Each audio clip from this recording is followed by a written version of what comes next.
Leyenda del niño de la pelota. Se cuenta que ubicado en Avenida López Mateos del estado de Aguascalientes, México, hay un edificio de oficinas, donde habitualmente algunos empleados salen un poco más tarde de lo acostumbrado. En una ocasión, una chica que trabajaba ahí había abordado el elevador, y un hombre apresurándose a poca distancia le pidió que esperara por él. Amablemente la chica se paró entre las puertas para evitar que éstas se cerraran. El hombre abordó y mientras se daban las buenas noches, notaron que el ascensor subía. El hecho les pareció un poco extraño, pues se suponía que estaba programado para no ir más allá de ese piso, pues el de arriba se encontraba clausurado y nadie trabajaba ahí.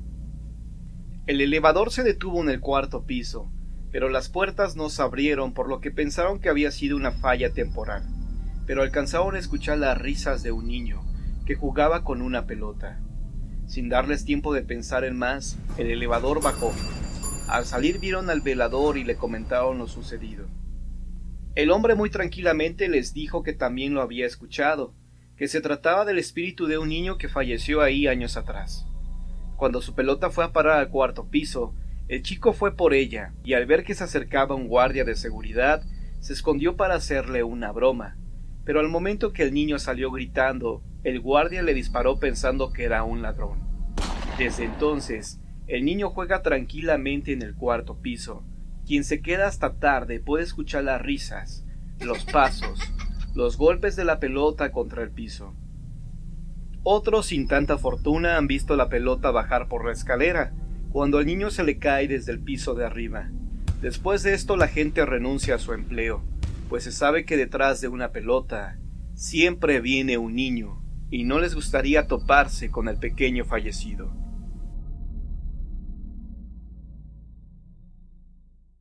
Leyenda del niño del bote. Se cuenta que en el domicilio que se ubica en calle Galeana 1976, cerca de lo que es hoy el puente sobre la avenida Ayuntamiento, vivía un matrimonio con su pequeño hijo. Hubo un tiempo en que el pequeño se mostraba sumamente nervioso y preguntaba a sus padres: «Papá, mamá, ¿quién juega y llora en la azotea todas las noches?». Los padres no le tomaban ni la más mínima importancia y decían: «Ha de ser un gato, ya duérmete». El pobre niño despertaba a medianoche, asustado, porque sobre el techo de su cama se escuchaban gemidos y el sonido de una lata rodando continuamente de un lugar a otro. Llamaba a sus padres, pero estos desde su habitación le ordenaban volver a dormir. Incluso intentaba dormir con ellos, pero también se lo impedían. Una de tantas ocasiones el matrimonio fue despertado a mitad de la noche por un grito de terror proveniente de la habitación del niño.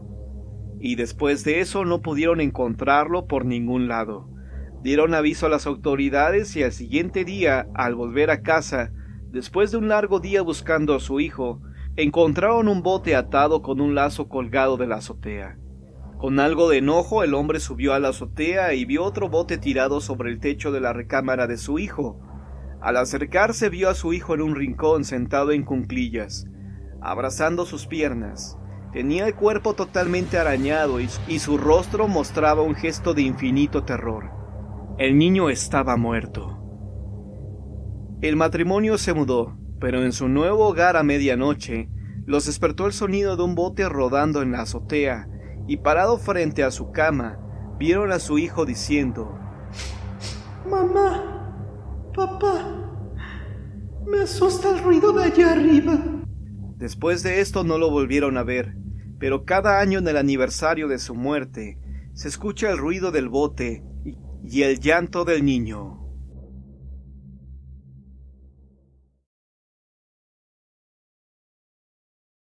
Cuenta la gente que la leyenda de la niña del panteón es real, y son muchos los que la han visto. Esta es una de las tantas historias que se escuchan en la capital de Guadalajara. Se dice que todo empezó en los años 30, cuando una familia acaudalada fue al entierro de un familiar. Llevaron a una niña de apenas 7 años de edad, a pesar de que algunos amigos y familiares les dijeron que no lo hicieran.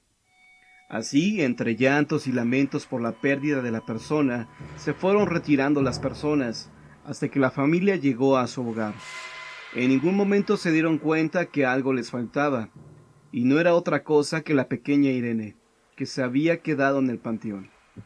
Como llegaron, se fueron al panteón a buscarla, pero nunca dieron con ella. Tenían la esperanza de que se hubiera ido con algún familiar o que alguien la hubiera encontrado y llevado a las autoridades, lo cual nunca pasó. Así pasaron los días, las semanas y los meses, hasta que dieron por perdida a la pequeña. Lo que nunca supieron, hasta después de unos años, es que la niña se había tropezado cuando estaban bajando el ataúd del difunto que habían ido a enterrar, muriendo en el acto por un golpe en la cabeza.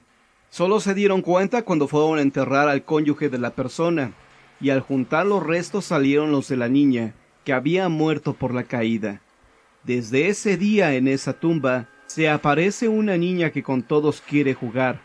Si le dejas juguetes, estos a los días desaparecen, y saben las personas que se trata del espíritu de Irene, que aún no encuentra descanso su alma. El forastero y la niña. Cuenta la leyenda que en un pequeño pueblo posado sobre una montaña de la sierra, se aparece una niña endemoniada todas las noches del 21 de febrero, quien camina sobre un sendero y luego desaparece extrañamente. La historia comienza en un poblado, el cual está muy alejado de las carreteras, y cada casa está separada por lo menos 600 metros una de la otra, por lo que pueden ocurrir muchas cosas y nadie se puede enterar. Un día, un forastero que pasaba por el paraje se hospedó en una de las pequeñas chozas del pueblo, con el fin de pasar unos días descansando y seguir con su camino.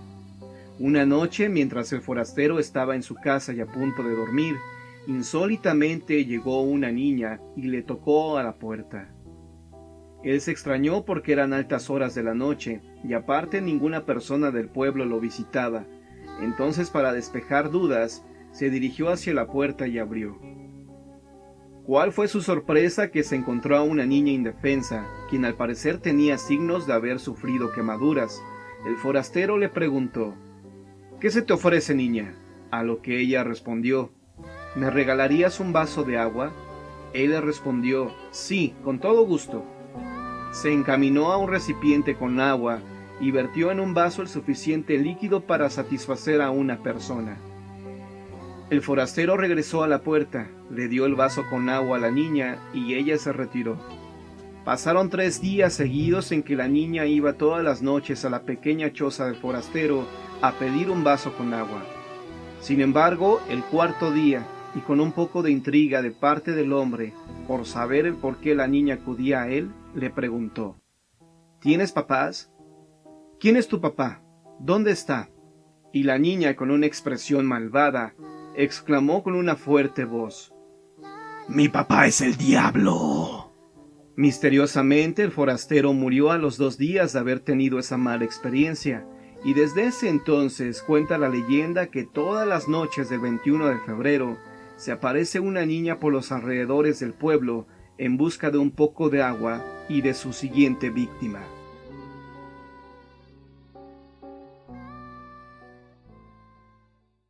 La niña que se convirtió en araña, Hidalgo. Esta es una de tantas leyendas que corren en los pasillos de los conventos. Era el año de 1978, el lugar, un convento convertido en escuela. Nuestros personajes, una generación de niñas de lo más travieso, según declaraciones de las monjas que dirigían dicho convento o escuela.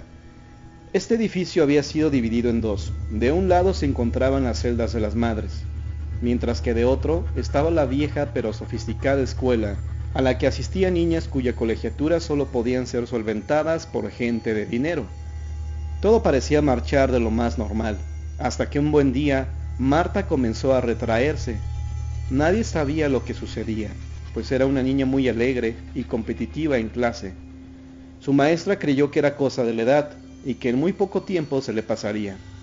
Pero no fue así. Entre más días pasaban, Marta se veía cada vez más retraída y triste. Parecía como si estuviera pasando por una terrible depresión. ¿Pero qué le podía faltar a una pequeña que al parecer lo tenía todo? Fue entonces cuando la maestra mandó traer a sus padres, pensando que se trataba de problemas familiares. Pero por más que le dieron vueltas al asunto, no pudieron dar con la razón por la cual Marta se comportaba de esa manera. La atención de sus padres hacia ella era buena, aunque poco tiempo, siempre se daba un espacio para platicar con la pequeña. Los días pasaban y la niña comenzó a alejarse de sus amigas. Ya no salía al recreo y menos se juntaba con ellas. Todas le preguntaban qué le pasaba, pero ella no respondía.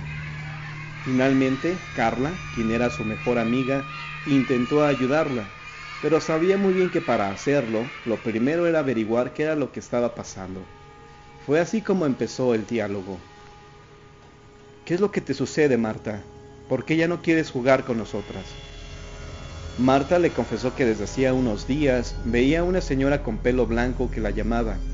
Esa señora estaba en el fondo del salón y que solo ella la podía ver. Carla, sorprendida, le dijo que ahí no había nadie, que solo estaban ellas y la maestra. Pero aún así, Marta insistía en que veía a alguien. La niña trató por todos los medios de que sus padres la sacaran de la escuela. Estaba segura de que si permanecía en aquel lugar, algo malo le ocurriría. Pero como era una buena escuela y al parecer solo se trataba del capricho de una niña, sus padres no accedieron. Un buen día, cuando todos se encontraban en el recreo, Carla se le acercó a su amiga, quien como de costumbre se había quedado en el salón de clases.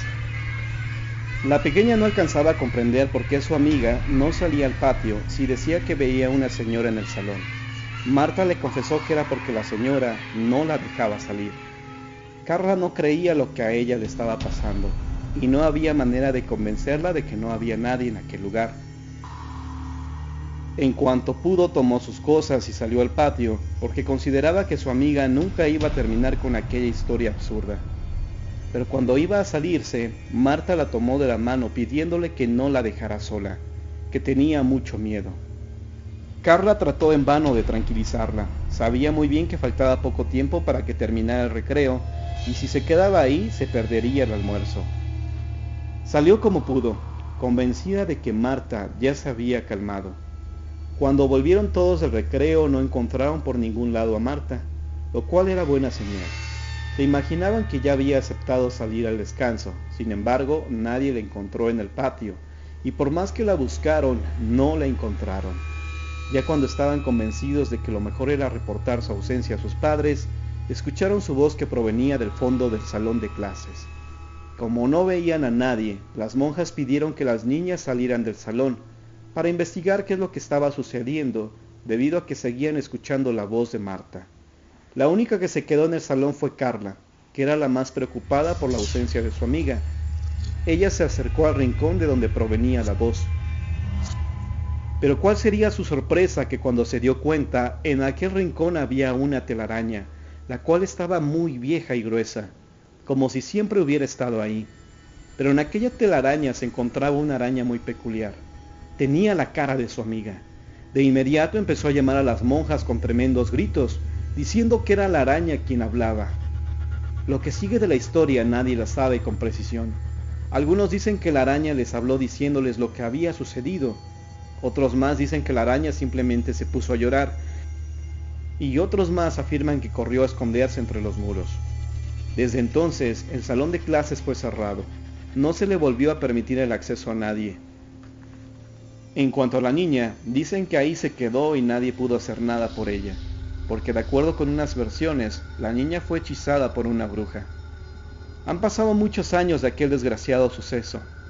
Algunos quisieron que la historia se convirtiera en leyenda para que nadie temiera entrar al convento. Finalmente, la construcción fue cerrada. Carla, la amiga de Marta, sigue llorando, afirmando que lo que dice es cierto, y que por supuesto, aquello fue una obra del mal.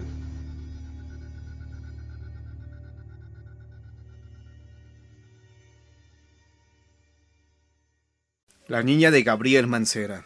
Esta leyenda ha pasado de boca en boca por todos los habitantes de las colonias del Valle, Narvarte y sus alrededores. Su ubicación exacta de esta leyenda, en el cruce del eje vial número 5 Sur, mejor conocido como Eugenia, y el eje vial número 2 Sur, también conocido como Gabriel Mancera.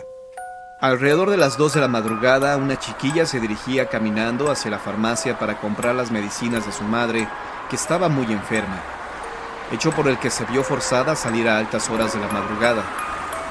La niña, consciente de la hora, Prudentemente respetaba los semáforos y los señalamientos antes de cruzar las calles hasta llegar a su destino.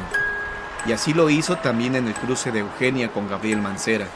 Al ponerse la luz roja para los vehículos que transitaban sobre eje 5, la chica se dispuso a caminar de esquina a esquina para cruzar, pero nunca llegó al otro lado, ya que un coche a exceso de velocidad decidió ignorar la luz roja y cruzar, sin precaución alguna sobre otros automóviles o transeúntes que cruzaban. Golpeó mortalmente a la niña, dejándola medio viva y medio muerta en el arroyo del tránsito. El automovilista responsable nunca se bajó del vehículo. Es más, nunca se detuvo para saber si la niña estaba viva o muerta, y no pidió asistencia médica a nadie. Sin más, siguió su camino. Eventualmente, la niña falleció en agonía y sola. Nadie la ayudó. Desde entonces, y es aquí donde uno debe espantarse, alrededor de las 2 de la madrugada en el cruce de Eugenia y Gabriel Mancera, el espíritu de la niña se aparece a los automóviles que circulan a exceso de velocidad. Ella cruza la calle como aquella fatídica noche cuando perdió la vida, provocando así que los autos se vuelven por tratar de esquivarla cuando la ven, haciendo que se volteen. Una vez que ha provocado el accidente, se va, dejando a los pasajeros sin asistencia de ningún tipo para morir solos, tal cual ella murió. Las responsabilidades de los estudios me llevaron a quedarme hasta una hora muy alta de la madrugada. Ya era miércoles y yo terminaba un deber. Me sentía muy cansado y por la hora lo único que quería era dormir. Decidí salir un rato a tomar algo. De repente sentí como si alguien me siguiera. Es algo casi normal eso en mi casa, pero esta vez era más fuerte. Sentía como si alguna persona estuviera en la cocina. En mi temor de que pasara algo, tomé el vaso y subí lo más rápido que pude a mi habitación.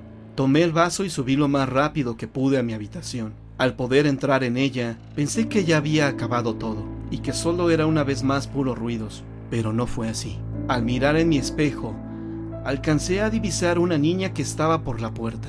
Solo dije, Carol.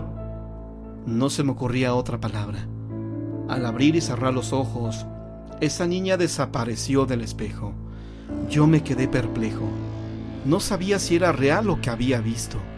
Al día siguiente, con mucho miedo, me levanté de mi cama. Al salir de la habitación me encontré con mi hermana, quien me preguntó, ¿qué pasó? Le conté lo que había pasado la noche anterior, y para mi sorpresa, ella había soñado con una niña, con características similares a la que yo había visto. La casa del niño quemado. En los escritos de Rivapalacio y Luis González Obregón, así como en documentos del Archivo General de la Nación, se han encontrado los elementos para narrar esta leyenda. Hasta el siglo pasado existieron las ruinas de esta casa, en lo que hoy es esquina de Bucareli y avenida Chapultepec, desde lo que fue Campo Florido hasta más allá de lo que hoy es Niza. Apenas si había unas cuantas casonas. Una de ellas que fue la que construyó el conquistador Pedro Soto, muy cerca, casi enfrente de la casona derruida, que se encontraba precisamente en donde ahora hay un edificio de la época del Porfiriato y en la parte baja hay una cantina. Era el año de 1717, cuando llegó a Nueva España don Eulogio de Olivares y Tafolla, trayendo consigo a su esposa y su hijo Ambrosio, de apenas 11 años de edad. Esta familia habitaría la casona que fuera de Pedro de Soto, pero al cruzar el carruaje frente a la casa en ruinas, un hálito siniestro se dejó sentir. Pero no habían avanzado unos metros cuando el chico presintió lo sobrenatural. Así fue como los hipersensibles oídos del niño percibieron lamentos ultraterrenos. Este volvió hacia su madre atónito. Miró hacia el bosque y creyó percibir algo. Los padres hicieron caso omiso a lo que les decía el muchacho. No pasó mucho cuando finalmente la familia llegó a la que sería su nueva morada, una casona hermosa y enorme. Los recién llegados cenaron y se apresuraron a descansar de tan cansado viaje, sin saber que a partir de esa noche sus vidas cambiarían. Serían poco después de las 11 de la noche cuando el chico, por las emociones del viaje, no pudo conciliar el sueño, y en ese momento se figuró escuchar débiles susurros que arrastraba el viento. Fueron ayes dolientes y lastimeros que parecía emitir la misma noche, con lo que Ambrosio experimentó un sobresalto. Los lamentos cada vez se escuchaban más cercanos y obligaron al muchacho a acercarse a la ventana, pero solo vio sombras y presintió una presencia entre el follaje. El viento arrastró los lamentos y aquella presencia se convirtió en un susurro, y sin poder dormir, esperó vestido hasta que llegara al día siguiente, sin decir nada a sus padres. Poco antes de la medianoche, los lamentos lastimeros se volvieron a escuchar, y Ambrosio se levantó, salió de su casa y se lanzó hacia el bosque en persecución de quien se lamentaba tan dolorosamente. Pero no veía a nadie, y a pesar de todo, sentía su presencia. Seguía corriendo, y bajo sus pies se podía escuchar el ruido de la hojarasca y los susurros lastimeros en el silencio de la noche, en el soplar del viento. Siguió su camino hasta que, sin darse cuenta, llegó hasta aquella casa quemada que hubiera visto al ir en el carruaje. Ahí, frente a la puerta, cuyas maderas habían sido consumidas por el fuego, volvió a escuchar aquel lúgubre lamento. Temprano, al día siguiente, un criado llevó ante sus padres el cuerpo inerte del pequeño, relatando el primero que lo había encontrado desmayado en el bosque, mientras buscaba leña. A partir de entonces, el niño se levantaba cada noche y seguía la dirección de los dolientes ayes, y cada mañana era encontrado dormido o desmayado frente a las sucias ruinas. Tal cosa tenía a sus padres profundamente preocupados, pues creían que la criatura era sonámbula. Pero lo curioso fue que durante esos días el niño jamás mencionó qué era lo que había visto u oído, pero lo cierto es que su salud desmejoró, y cuando se le vigiló, de modo que no pudo hacer más escapatorias nocturnas, esto provocó que cayera en cama con una fuerte fiebre, repitiendo cosas sobre un pobre niño atormentado que no podía obtener el perdón de alguien. Los padres del chico hablaron al doctor, y éste le relató la historia de un alma que lleva mucho tiempo atormentada, vagando por aquella casona abandonada, y que la única forma de curar a su hijo era ayudando a aquella alma en pena. Pues eso hizo don Eulogio, y se lanzó esa noche al bosque con un farol, dispuesto a averiguar qué era aquello que perturbaba la salud de su hijo. No pasó mucho tiempo cuando llegó a pocos metros de la casa quemada, y se situó cerca de un árbol para poder espiar. Poco antes de la medianoche, la débil brisa llevó a sus oídos unos débiles quejidos. Se puso de pie, dispuesto a averiguar quién vagaba por el bosque. Las débiles pisadas sobre la hojarasca se fueron acercando, llenando de inquietud a don Eulogio. De repente, en ese momento, sintió que junto a él pasaba ese alguien, que se convirtió en una ráfaga helada de aire de ultratumba que lo llevó hacia la casa quemada. En ese momento, el hombre escuchó como si escaparan de la puerta calcinada aquellos gemidos lastimeros, y acto seguido, un impulso temerario y de ansiedad lo lanzó hasta la puerta misma de la casa quemada, y gritó a los cuatro vientos, pero solo le respondió un silencio sepulcral, solo el viento que movía el follaje y levantaba la hojarasca, nada más. Al día siguiente, apenas llegó el médico, don Eulogio le relató todo lo sucedido. Esa misma noche ambos se hicieron acompañar de un criado y colocaron faroles para ver si el espectro se manifestaba. El médico y don Eulogio abordaron la llegada del ser que gemía. Cerca de la medianoche percibieron aquel susurro. Alguien se acercó lanzando dolorosos gemidos. Los pasos continuaron y, estupefactos los españoles, vieron cómo parecía levantarse hojarasca al ser hollada por pies invisibles. Sintieron aquella presencia y se escuchó su lastimero llanto. Entonces ocurrió algo misterioso e inexplicable, pues alguien se interpuso entre la visión de los españoles y el farol. No era un ser denso, pero proyectó su sombra contra las mismas sombras de la casona ruinosa y renegrida. Los hombres quedaron atónitos y después discutieron los hechos preguntándose por qué aquella alma en pena no podía cruzar la puerta. Noche tras noche los lamentos dolorosos continuaron perturbando el bosque, y la salud del pequeño Ambrosio era más precaria. Llegó la situación a tal punto que pasadas varias noches su salud se agravó, y temiendo por la vida de su vástago, pidió con urgencia a don Eulogio, a su mujer, hacer lo necesario. Momentos más tarde llegó el doctor con fray Ezequiel de Alonso, un viejo franciscano del templo de San Antonio, y el español desesperado imploró al fraile cuanto le fue posible para que salvara la atormentada alma de su pequeño. El religioso se quedó a solas con el niño para escuchar su confesión.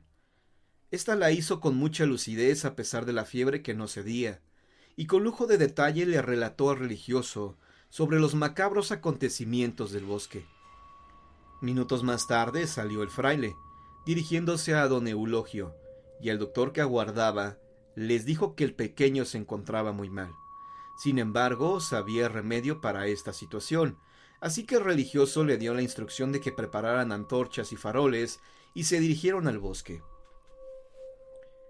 Aquella extraña comitiva que iba a luchar con un fantasma se internó en el bosque rumbo a la casa quemada, y una vez que llegaron colocaron los faroles sobre las escaleras y las antorchas fueron colocadas a lo largo del camino que recorría la doliente alma. Los 3 hombres aguardaron la aparición, y los criados se marcharon. Poco antes de la medianoche se escuchó el susurro y los gemidos dolorosos, y acto seguido el fraile se precipitó hacia la entrada de la casa mientras se dejaban escuchar los pasos y el arrastrar de algo sobre la hojarasca. Entonces sonaron los gemidos, y ante el asombro del doctor y don Eulogio, el fraile comenzó a hablar hacia el viento del bosque, implorando al Señor que se llevara consigo aquellas almas a su eterna morada, y permitiera que aquella puerta se abriera.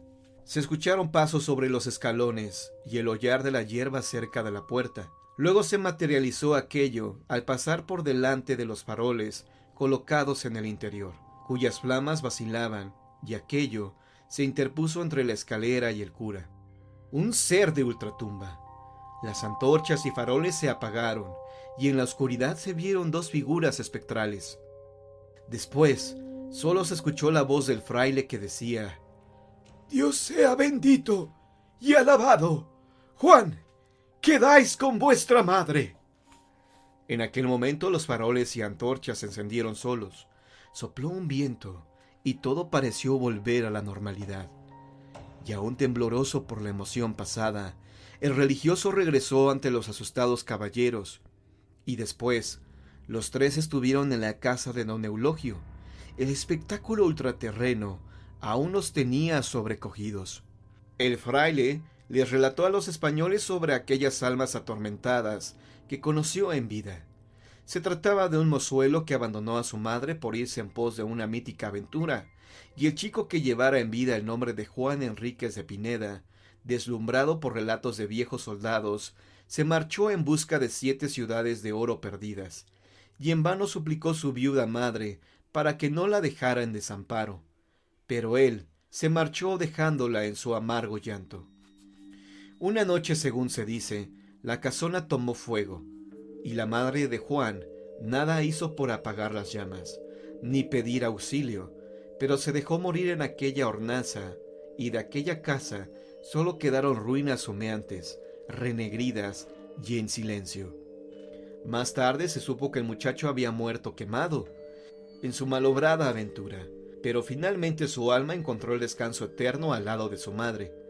En estos momentos la madre del niño Ambrosio entró feliz a comunicarles que éste ya no tenía fiebre. Todos se regocijaron con tal noticia. Don Eulogio prefirió cambiarse de casa y de rumbo por aquello de las dudas. Fray Alonso, en su celda del templo de San Antonio, escribió sobre este suceso, pero habiendo sido más tarde del conocimiento del pueblo, se desataron testimonios de gente que aseguraban haber topado con los espectros de la casa quemada. Hay tesis de que este tipo de fenómenos suelen repetirse, así que cuando dirijan sus pasos por este rumbo, cuídense de toparse con esas almas en pena.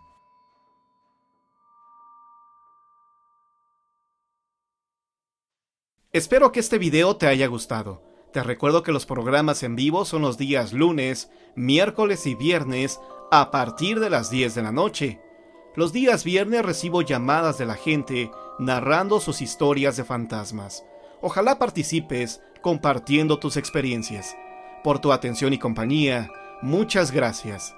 Al final del video te dejo algunas recomendaciones que seguramente serán de tu agrado.